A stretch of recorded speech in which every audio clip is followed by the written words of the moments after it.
It was a dark day on Saturday because in the middle of the day, I always forget there is the event in Saudi Arabia until like minutes before it's going to start because I'm so thrown off by a wrestling show starting at noon or whatever.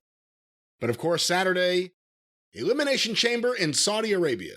Well, now there was a couple of things on Friday Night Smackdown that affected this soiree that they were having over there. Can we discuss those first so we don't get all cattywampers and behind on ourselves? We can now. The thing we talked about last week, the Charlotte Ronda table bunk spot. Yeah. Was that on this episode? Yes, and they fixed it. Well, they fixed it by trickery, camera trickery, deceit, if you will.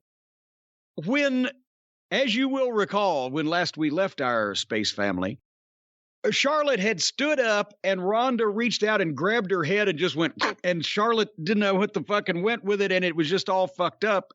What they did was they switched to that. We saw a fan cam, just uncut, whole ring, right? Everybody, it was ugly as a mud fence.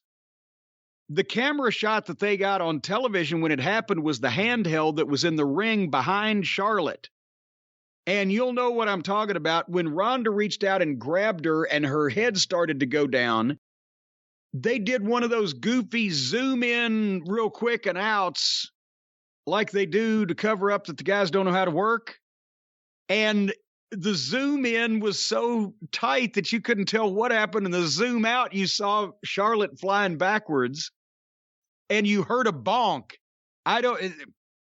The microphones were sitting on the table, so that could have been Charlotte's hands hitting the table, which would have been serendipity for them because it was a nice sound, or they could have put it in post, who knows.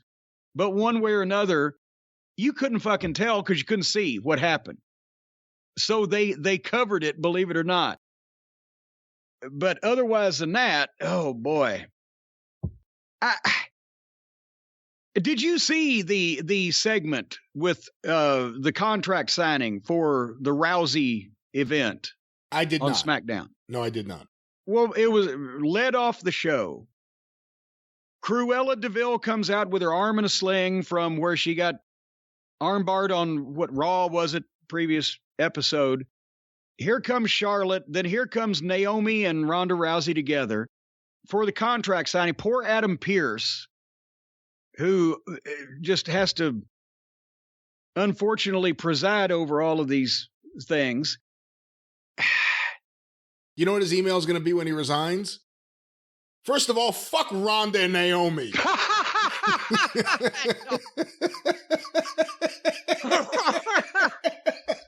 No, I don't think they're at Sid and Rock yet, but first of all, Ronda Rousey.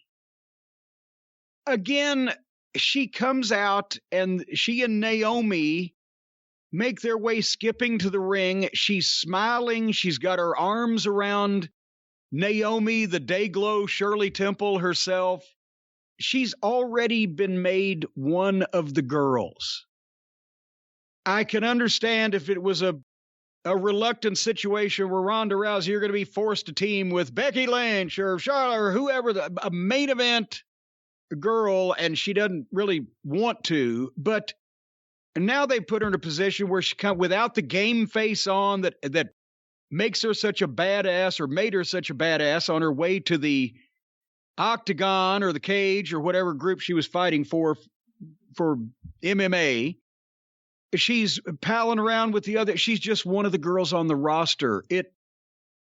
They resist the temptation every time, except with Brock Lesnar when it was forced on him because he won't work but fucking 5 times a year or whatever. And but they keep getting the Ronda Rouseys, the Dan Severns, the Ken Shamrocks, any other MMA figure, and they become one of the boys or one of the girls within a short period of time.